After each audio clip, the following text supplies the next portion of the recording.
Lisbon and Porto get all the attention, but Portugal offers so much more than its old cities. The small Iberian nation features golden beaches, hilly parks, and verdant river valleys, to name a few of its many attractions. Each location has its unique charms, and the best place to visit will rely heavily on your personal preferences. If you're looking for sun-kissed beaches and aquatic adventures, head to the Algarve. If you're interested in historic architecture and traditional cuisine, head to Evora. Here is a list of the most popular tourist destinations in Portugal. Hello everyone, and welcome to another video. Today we'll be looking at best places to visit in Portugal. Yeah, you heard it right.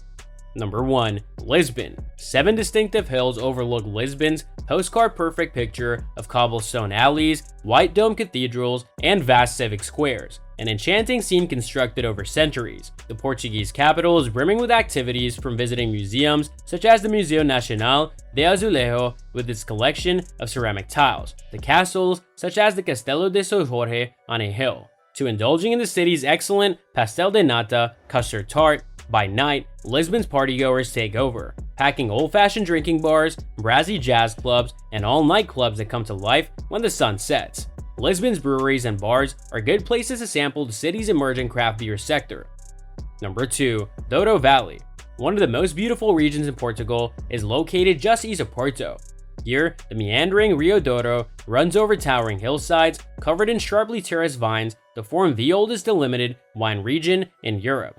Whether you arrive in the Douro Valley by boat, train, or automobile, you'll be treated to breathtaking views at every turn, especially as you approach the charming village of Pinho in the heart of the region. To get the most out of the area, spend the night at one of the vineyard surrounded inns, such as Quinta Nova or Casa Samira.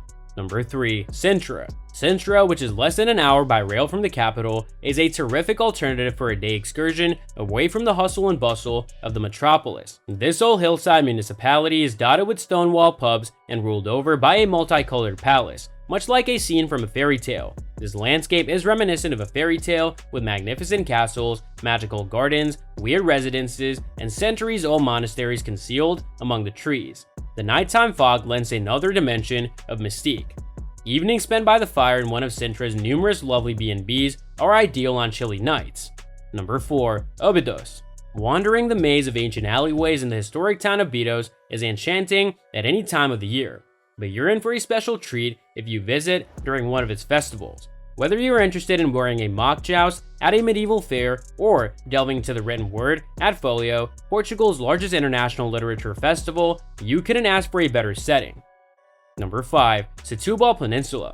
The Setúbal Peninsula, south of Lisbon, has long been the weekend playground of Lisboetas, Lisbon residents. A boat trip, followed by a short bus or bicycle ride, will bring you to the Costa da Caparica, a seemingly endless coastline that becomes increasingly wild and less populated as you travel south.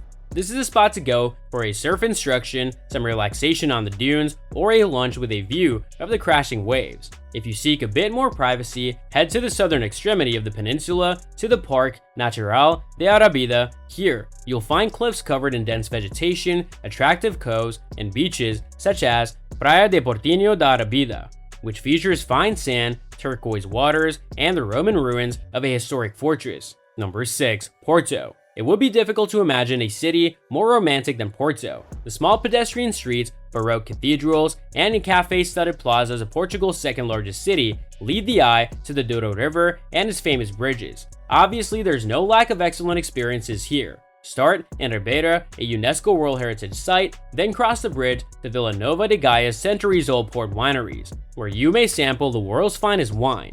At the World of Wine, a large complex of museums, restaurants, and pubs overlooking the city, you can also learn about Porto's history, both the drink and the city, and other aspects of Portuguese identity, modern architecture, cosmopolitan restaurants, dynamic nightlife, and artistic endeavors are infusing Porto with new life, despite the city's historical aura.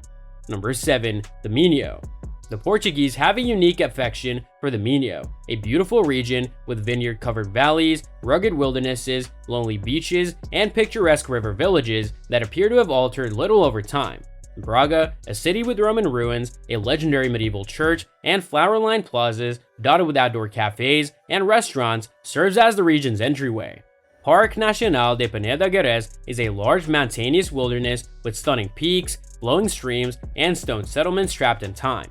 The area is crisscrossed by dozens of hiking routes that take hikers past ancient Roman roadways, castle remains, and glistening waterfalls.